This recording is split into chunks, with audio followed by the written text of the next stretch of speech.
Hello, today we're going to be building the LX-7 folding 7-inch frame from AliExpress. It costs around $30 or $35 and I'll put a link to it in the description below. It doesn't come with any instructions, so I figured it out and I'm going to make this video as a kind of video tutorial.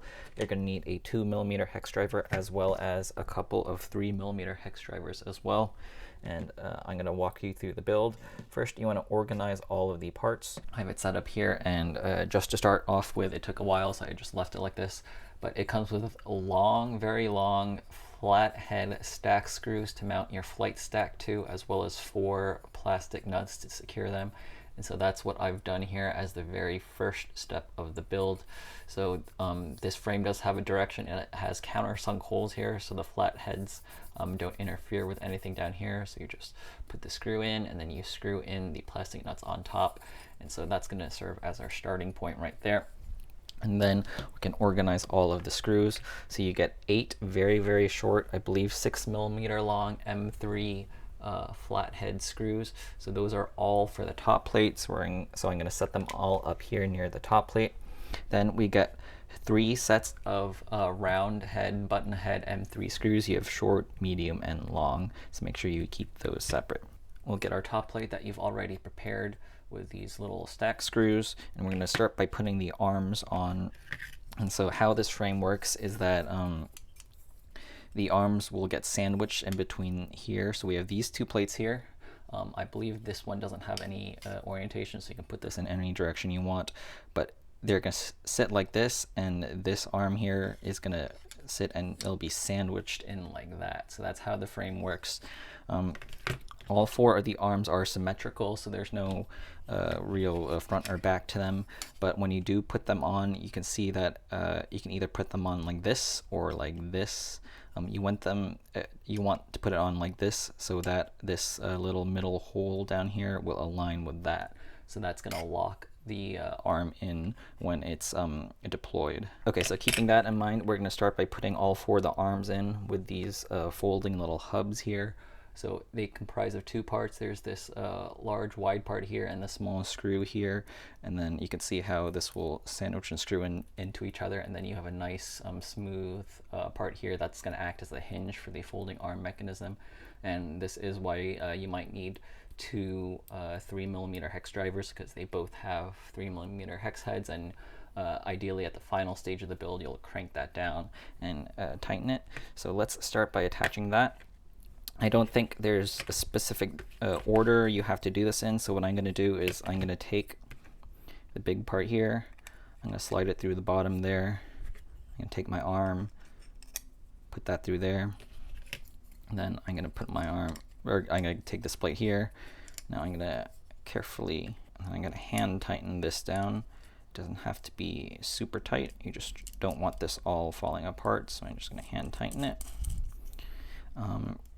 This is where I'm getting to the point of the frame where I'm a little bit sketched out by the quality of this, because ideally this should be sandwiched together, but you can see there's a great deal of play there, and no matter how tight you make this, there is going to be that amount of play, which is a little concerning. So I might have to figure out some kind of washer or something to take out that amount of slop. The actual pivoting arm, that's completely fine because the tolerances on that are fine. It's just this vertical up and down movement that's just kind of iffy to me. But we got one arm in, we made sure it's aligned, so the screw that will go in here will go in there properly. Now I'm going to do the other arm, so I'm going to do that, make sure the alarm is properly aligned like that. I'll slide it in, and I'll put in these little pivots in. Okay, we have 2 arms here, and you can kind of get the vibe of how the pivoting mechanism is going to work.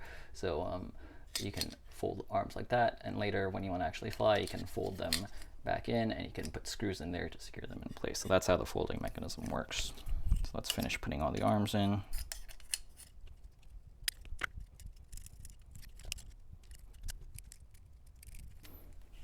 Okay, that's all 4 arms in. You can see they're flopping around, but before we secure them, we're going to actually attach some of these standoffs first. So what we're going to grab is we're going to grab 2 standoffs, and so we're going to put the standoffs in here There's 4 of them total. 1, 2, 3, 4, and they will go through both sets of bottom plates through this 3D print using the longest screws. So this took me a little bit of time to figure out, but I think I finally figured it out. So what you want to do is take this 3D print and you want to slide it. You can see it'll go in between these plates just like that. So I'm going to very carefully slide it in between. I'm going to start off with one side first. And then we're going to take the longest of the 3 button head screws. And I'm going to slide that through. Hopefully it'll go all the way without too much issue. This is making some issues, so I'm going to screw it in all the way. As you can see, I have it secured on one side with the screw, and now I'm going to screw it in through the other side with the screw. Okay, and at the top you'll see that the screw heads are poking out. That's why we're using the longest of the button head screws, and we can use that to put our standoffs on. Cool. So that's how the standoffs will go with that little 3D print as the spacer. We've done that for the front, and now we're going to repeat that for the back as well. Same exact process. So I'm going to take the 3D print.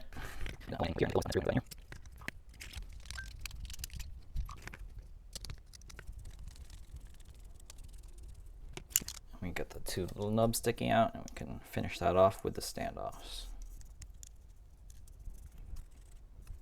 All right, now we're going to take the medium length screws and we're going to screw them in over here. And these are basically locking the arms in place so that they don't fold in.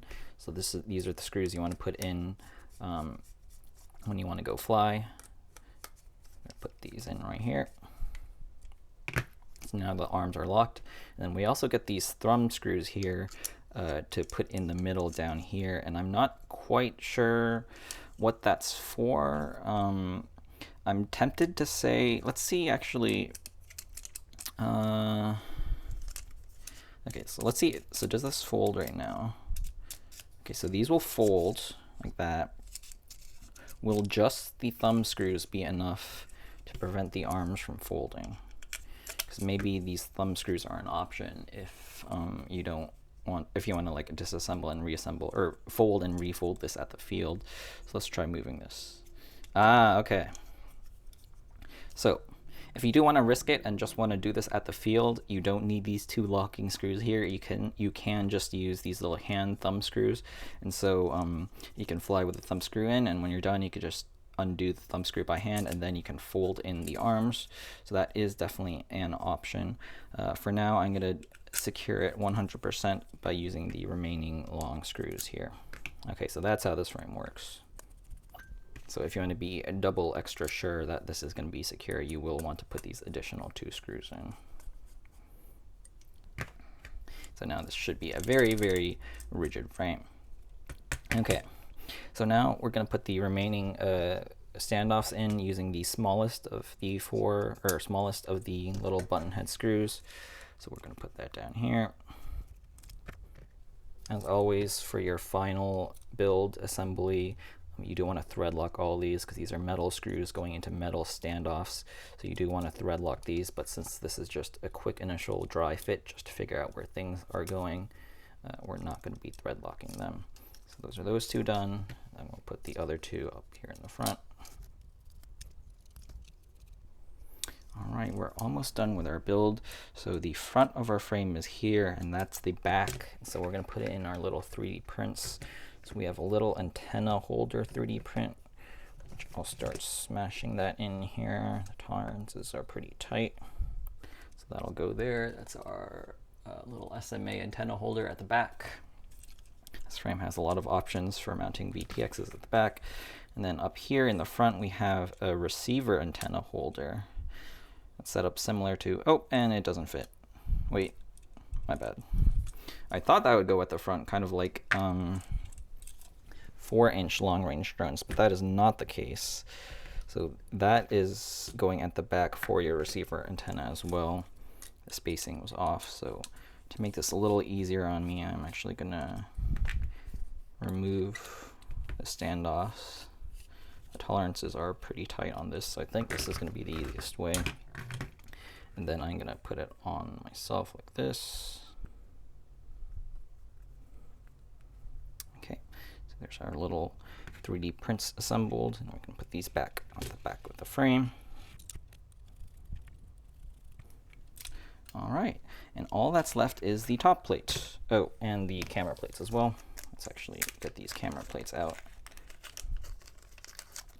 Looks like these are symmetrical, so there's no real direction to put them in. So we're gonna put in the side camera plates, align them with the top plate, like so. And then we can use our 8 of these smallest flat head screws and put them in here. I'm just going to very lightly screw them in there because I know I'm going to have to take these apart again if I want to build something with it. So there's no real need to cinch them down all the way. And I just realized I put these upside down. Whoops. Yeah, I put the top plate on upside down because since these are flat heads, the top should be countersunk. But since I'm already 8 screws into this, I'm just going to leave it like that. And I'll just remember to flip it around on the other side. And I'll also remember to I actually have to attach the battery pad, and that has to be flipped up. So whoops, let me just go ahead and just fix that now because I know I'm going to lose that battery pad if I don't do this right now. So let me fix it right now. So top plate, we have the smooth side, we have the countersunk side, we want the countersunk side going up. That makes a lot more sense.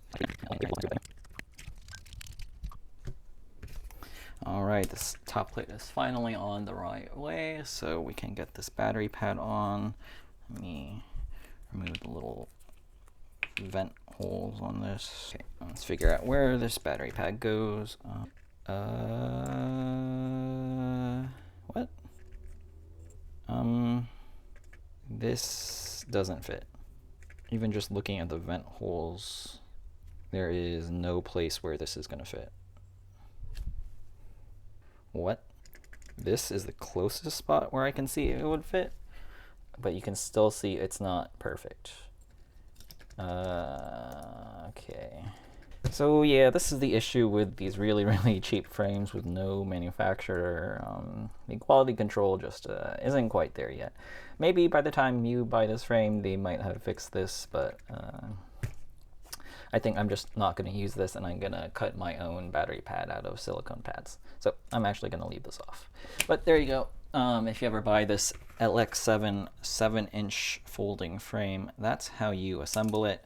Overall, I'm not very impressed by the quality of it, and it does cost $30, which is, I mean, it's pretty cheap for a 7-inch frame, I guess, but I almost would have preferred just getting a normal Mark 7 frame for like $15. I don't know. I'm still up in the air about it. Folding is cool, but the actual quality control of these little rattly bits is a little bit unnerving. So there you go, the LX-7 folding 7-inch frame. A link to the frame will be in the description below. Thanks for watching, and I'd really appreciate it if you could subscribe to my YouTube channel.